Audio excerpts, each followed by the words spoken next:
चौथा lecture discuss करने वाले हैं। इससे पहले 3 लेक्चर हो चुके हैं और तीनों लेक्चर्स के लिंक मैंने नीचे डिस्क्रिप्शन बॉक्स में डाले हैं। आई होप आप सब ने वो देखे होंगे, और अगर नहीं देखे तो आप पहले उन लेक्चर्स को देख लीजिए। वो लेक्चर नंबर 1, 2 और 3 है, और ये है लेक्चर नंबर 4। इसका नाम है कोडिंग डिकोडिंग। और कोडिंग डिकोडिंग में एक चीज़ हम पहले ही कर चुके हैं जो हमने लेक्चर नंबर 3 में कवर की थी। आज हम दूसरी चीज़ करेंगे, उसका नाम था रीअरेंजमेंट और इसका नाम है रिप्लेसमेंट। तो चलिए शुरू करते हैं। पेपर में अक्सर इस तरह के सवाल आते हैं, जैसे आप पहला क्वेश्चन देख सकते हैं। इन्होंने कहा है कि जो ब्राइट वर्ड है BRIGHT, इसको लिखा जाता है CSJHI और U। तो आपको ये बताना है कि आप पंटर को कैसे लिखेंगे। तो इसमें आपको कुछ नहीं करना, आपको सिर्फ ये समझना है कि ये ब्राइट से ये जो वर्ड है वो कैसे बना। तो आप देख सकते हैं कि इन्होंने एक एक कदम आगे किया है। जैसे B का C बना दिया, R का S बना दिया, I का J बना दिया, G का H, H का I, T का U, मतलब हर वर्ड को एक एक कदम आगे बढ़ाया है। तो आपको भी यही करना है पंटर के साथ। जैसे P की जगह आप Q लिख दीजिए, U की जगह V लिख दीजिए, N की जगह O, T की जगह U, E की जगह F और R की जगह S। तो इसका मतलब आपका आंसर आ जाएगा QVOUFS। तो आपको ढूंढना है ये चारों ऑप्शन में ये ऑप्शन कौन सा है। तो चलिए हम देखते हैं। QVOUFS ये है, ये वाला D। क्वेश्चन नंबर 1 का जो आंसर है वो D रहेगा, QVOUFS। नेक्स्ट चलते हैं। नेक्स्ट में उन्होंने कोडिंग दी है, आपको दूसरी बनानी है। जैसे उन्होंने कहा है कि जो नेम वर्ड दिया है, आप ऊपर क्वेश्चन में देख सकते हैं, नेम की कोडिंग उन्होंने दी है MZLD, और आपको बोला है कि PN की कोडिंग आपको करके दिखानी है, PEON, PN की। अब देखिए यहाँ पे एक एक कदम पीछे गए हैं वो। जैसे N के पीछे M होता है, A के पीछे Z होता है, M के पीछे L होता है और E के पीछे D होता है। ऐसे ही अगर आपने PN की कोडिंग करनी है तो आपको हर जो अल्फ़ाबेट है उसके एक एक कदम पीछे जाना है। जैसे P के पीछे O होता है, E के पीछे D होता है, ठीक है, O के पीछे N होता है और N के पीछे M होता है। तो आपको जो आंसर रहेगा वो रहेगा ODNM। तो आप देख सकते हैं जो पहला वाला जो A आंसर है वो ODNM है। तो यही आपका सही आंसर है। आगे चलते हैं तीसरे क्वेश्चन में। यहाँ पे उन्होंने लिखा है कि स्पार्क की कोडिंग दी है SPARK। स्पार्क की जो कोडिंग उन्होंने दी है वो है TQBSL, और आपको बोला है कि फ्लेम की कोडिंग करके दिखाओ। अब आपको फिर से सोचना है, और ये देखिए हम देख ही सकते हैं कि यहाँ पे भी एक एक कदम आगे गए हैं। S की जगह T लिखा है, P की जगह Q लिखा है, A के आगे B होता है, R के आगे S होता है और K के आगे L होता है। इसका मतलब हर अल्फ़ाबेट को एक एक कदम आगे ले गए हैं वो। आपको भी ऐसा ही करना है। F के आगे G होता है, L के आगे M होता है, A के आगे B होता है, M के आगे होता है N और E के आगे होता है F। तो इसका मतलब आपका आंसर है GMBNF, ठीक है। तो जी ये आपका जो आंसर है वो कहाँ पे है, कहाँ पे है, ये पहले ही है। जो A नंबर है वही आपका सही आंसर है। तो इसी तरह हर एक में आपको गैस करना है। जैसे मैं एक और क्वेश्चन करवा देता हूँ, ये थोड़ा सा डिफरेंट है, हमने जो अभी किया उससे थोड़ा सा फ़र्क है। यहाँ पे लिखा है कि जो मार्स है MARS, जो मार्स है उसकी कोडिंग है ZNE और F, और आपको क्या करना है, इसकी कोडिंग लिखनी है ARMS। अब या तो ये आगे है या ये पीछे, आपको एक ही काम करना है। अब जहाँ तक मुझे पता है M के बाद Z आता है, तो चलिए काउंट करते हैं कि M के कितनी देर बाद Z आता है। तो चलिए काउंट करते हैं, NOPQRSTUVWXYZ। तो 13 कदम इन्होंने आगे किया है। अगर हम देखें M को तो 13 कदम आगे किया है Z। ऐसे आप A को 13 कदम आगे ले जाइए, BCDEFGHIJKLMN। तो A के जो 13 कदम बाद वो N आता है। इसी तरह R से अगर आप 13 कदम आगे जाएं, STUVWXYZABCDE, तो यहाँ पे E आ जाता है। ऐसे ही S के 13 कदम आगे जो है वो F आ जाता है। तो आपको आर्म्स की भी कोडिंग सेम तरीके से कर लेनी है। A को आप 13 कदम आगे ले जाइए, N आएगा, ऐसे R को ले जाइए, M को ले जाइए, S को ले जाइए। और जो आपका आंसर है 4th क्वेश्चन का, वो मुझे जरा कमेंट सेक्शन में कमेंट करके बताइए आपका क्या आया, A, B, C या D। नेक्स्ट चलते हैं। नेक्स्ट में उन्होंने कहा है कि कोल्ड की आपको कोडिंग दी है COLD, जो कोल्ड होता है उसकी कोडिंग दी है DPME। अब इसमें भी एक एक कदम आगे गया है, ठीक है। C का D बना दिया, O का P, L का M और D का E। तो जो आपने चाइना की कोडिंग करनी है ये आप खुद कर लेना और आपका आंसर देख लेना, मैच कर लेना। और अगर आपको कोई डाउट हो तो कमेंट सेक्शन में पूछ लेना। वैसे एक एक कदम आगे ही जाना है तो आपका आंसर जो है वो निकल आएगा। इसके बाद हम नेक्स्ट चलते हैं, यहाँ पे सिस्टर की कोडिंग दी है SISTER, जो सिस्टर होता है उसकी इन्होंने कोडिंग दी है RH, ठीक है, फिर RS और फिर DQ। अब यहाँ पे एक एक कदम पीछे गए, अब ध्यान से देखिए, S के पीछे R होता है, I के पीछे एक कदम पीछे H होता है अल्फ़ाबेट्स में, S के पीछे R, T के पीछे S। तो इस तरह से आप जो उन्होंने क्वेश्चन पूछा है कि अंकल की कोडिंग क्या है, ये आप एक एक कदम पीछे जाके खुद चेक कर लेना, ठीक है। आई होप आप ये कर लेंगे। चलिए नेक्स्ट चलते हैं। अभी उन्होंने कहा है कि मार्च की जो कोडिंग है MARCH, मार्च, उसकी कोडिंग है OCTE और J। तो आपको रिटर्न की कोडिंग करनी है, ये आपका क्वेश्चन है कि रिटर्न की कोडिंग क्या होगी। तो मैं आपको बता दूं कि यहाँ पे दो कदम आगे गए हैं, M के आगे होता है N और उसके आगे O होता है, मतलब 2 कदम यहाँ पे आगे गए हैं, यहाँ पे भी आगे गए हैं, A का C बना दिया, ABC 2 कदम आगे गए हैं, R का T बना दिया, C का E बना दिया, H का J बना दिया। तो रिटर्न में भी आपको यही सेम चीज़ करनी है कि आप 2 कदम आगे चले जाना। जैसे RST होता है, EFG होता है, ठीक है, TUV होता है, U है और VW होता है, R है ST हो जाएगा और N का OP हो जाएगा। तो आपका आंसर आएगा TGVWTP। तो ढूंढिए कहाँ पे है TGVWTP। तो आपका C वाला जो आंसर है वो बिल्कुल परफेक्टली मैच हो रहा है। इस तरह के क्वेश्चन भी पूछे जाते हैं। जैसे अभी इन्होंने एक क्वेश्चन पूछा, पर्सन की कोडिंग PERSON, पर्सन की कोडिंग यहाँ पे दी है SHUVR और Q।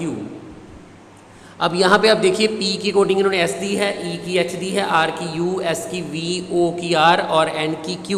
तो आप देखिए कितने कदम आगे जा रहे हैं वो, देखिए PQRS यहाँ पे 3 कदम आगे गए हैं, EFGH यहाँ पे भी 3 कदम आगे गए हैं, RSTU यहाँ पे भी 3 कदम आगे गए हैं। अब S का इन्होंने V बनाया है क्योंकि STUV यहाँ पे भी 3 कदम आगे गए हैं, OPQR यहाँ पे भी 3 कदम आगे गए हैं और N के भी 3 कदम आगे गए हैं। तो उन्होंने बोला कि आपको मदर की कोडिंग करनी है, तो मदर के हर एक अल्फ़ाबेट को, M को भी, O को भी, TH ER सबको आप 3-3 कदम आगे ले जाना, आपका आंसर आ जाएगा। नेक्स्ट हम चलते हैं, यहाँ पे PERSON पर्सन की कोडिंग दी है STXWJU। ये आप खुद सॉल्व करेंगे, बहुत ही इजी क्वेश्चन लग रहा है मुझे, तो इसका आप स्क्रीनशॉट ले लीजिए और इसका जो आंसर है 9th क्वेश्चन का वो भी मुझे कमेंट करके आप बताइए, बहुत ही ईजी क्वेश्चन है। 10th क्वेश्चन में उन्होंने क्या किया है, फ्लावर्स की कोडिंग दी है, अभी आपको देख के ही समझ आ रहा होगा। फ्लावर्स की कोडिंग EKNVDQR की है, ठीक है। जो फ्लावर्स है FLOWERS फ्लावर्स, उसकी कोडिंग की है EKNVDQR। तो ये मुझे करवाने की भी जरूरत नहीं पड़नी चाहिए, यहाँ पे भी आप एक एक कदम पीछे जाइए तो आपको आंसर मिल जाएगा। और आपको जिसकी कोडिंग करनी है वो है सुप्रीम, SUPREME। तो इससे भी आप एक एक कदम पीछे जाओगे तो आपको आपका आंसर बड़े आराम से मिल जाएगा, ठीक है जी। नेक्स्ट चलते हैं, यहाँ पे इन्होंने किया है त्रिवेंद्रम की कोडिंग दी हुई है और आपको ERNAKULAM की कोडिंग करनी है, बहुत ही ईजी है। ये 2-2 कदम इन्होंने आगे लेके गए हैं, जैसे T का V बना दिया, ठीक है, R का इन्होंने T बना दिया, तो 2-2 कदम आगे गए हैं। तो ये क्वेश्चन भी आप खुद बड़े आराम से कर सकते हैं। मैं कोशिश करूँगा आपको थोड़े डिफरेंट क्वेश्चन करवाने की, ताकि आपको हर तरह का क्वेश्चन समझ में आ जाए।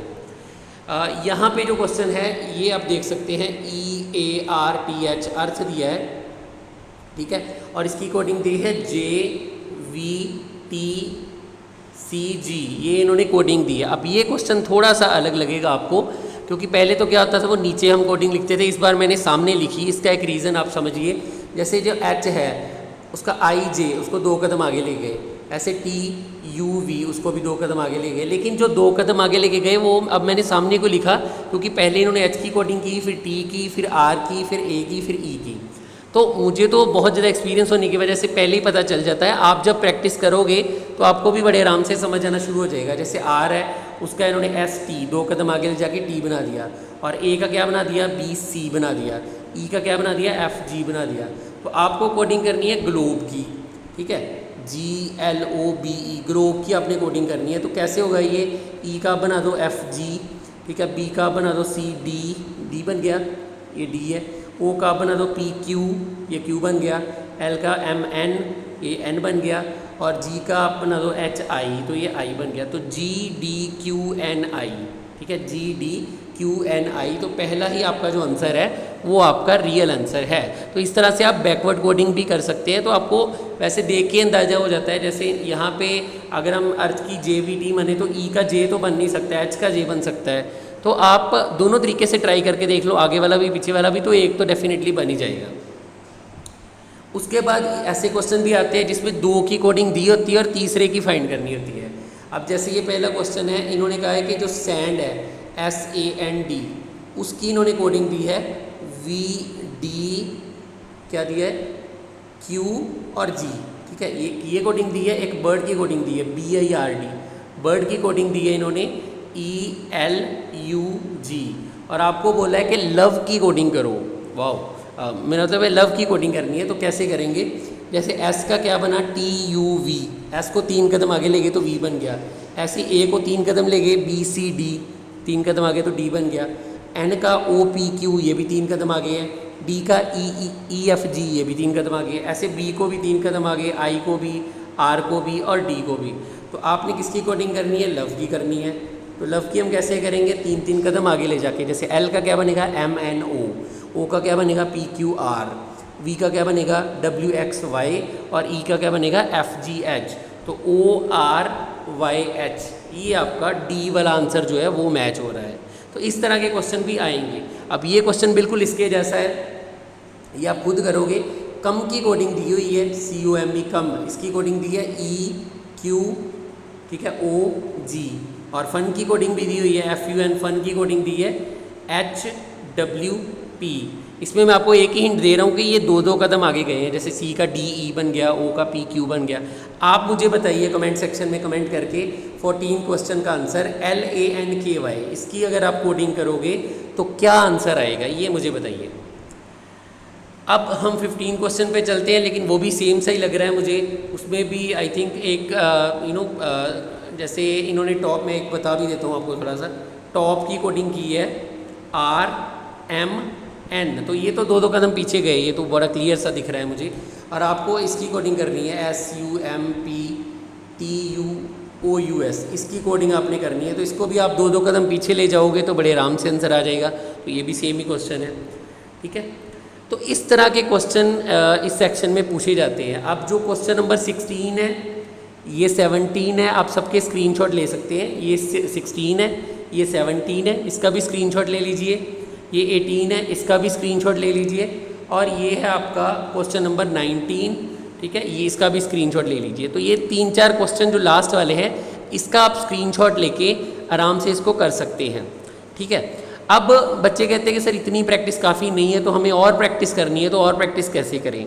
देखिए, अगर आपको एक और इसकी और प्रैक्टिस चाहिए तो इसके 2 तरीके हैं। या तो आप डिस्क्रिप्शन बॉक्स में मैंने एक लिंक डाला है, ठीक है, एक बुक का लिंक है, तो वो बुक आप डाउनलोड कर लीजिए। और अगर आपको वो थोड़ा सा डिफ़िकल्ट लग रहा है या बुक नहीं मिल रही, तो एक नंबर आप नोट कर लीजिए,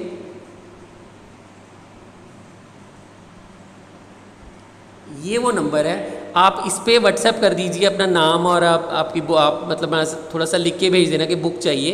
तो इस नंबर पे आपको बुक व्हाट्सएप में मिल जाएगी, ठीक है। बुक से मेरा मतलब था नोट्स, ठीक है, इस चीज़ के नोट्स आपको मिल जाएंगे। इसी तरह के जो क्वेश्चन है रीअरेंजमेंट के, इसके नोट्स हैं मेरे पास। तो आप इस नंबर पे व्हाट्सएप कर सकते हैं और इस नंबर पे मुझे आप जो है देख सकते हैं, लाइक मुझसे पूछ सकते हैं या बुक ले सकते हैं, ठीक है। तो इसमें आप व्हाट्सएप कर देना मुझे, और मैं आपको, अगर आपको चाहिए ज़्यादा प्रैक्टिस के लिए, वैसे मार्केट में बहुत सारी बुक्स अवेलेबल है। जैसे रीजनिंग की एक बुक आती है जो अरिहंत की बुक है येलो कलर की, तो वो आप बाई करके वहाँ पे भी प्रैक्टिस कर सकते हैं। आपको ऑनलाइन भी बहुत सारे PDF मिल जाएंगे, ठीक है, तो वहाँ से आप प्रैक्टिस कर सकते हैं। तो आज का लेक्चर यहीं पे ख़त्म होता है। आई होप ये वीडियो आपको अच्छा लगा होगा। ऐसे हम रोज़ वीडियो डालते रहेंगे जब तक आपके पेपर चल रहे हैं, जब तक एग्ज़ाम चल रहे हैं, तब तक हम एक ना एक वीडियो डालते रहेंगे। तो इस वीडियो को लाइक कीजिए अगर आपको अच्छा लगा, इसको शेयर कीजिए अपने फ्रेंड्स के साथ, और अगर आपको हमारा चैनल अच्छा लगता है तो इसको सब्सक्राइब कर लीजिए, ताकि जैसे ही नई वीडियो आए, मैं रोज़ एक वीडियो डालूंगा, उसका नोटिफिकेशन आपको आ जाए। इसके अलावा अगर आपका कोई क्वेश्चन है तो आप मुझे कमेंट सेक्शन में कमेंट करके भी पूछ सकते हैं। इस वीडियो में इतना ही है फ़िलहाल, धन्यवाद, और अगली वीडियो में मिलते हैं। नमस्कार।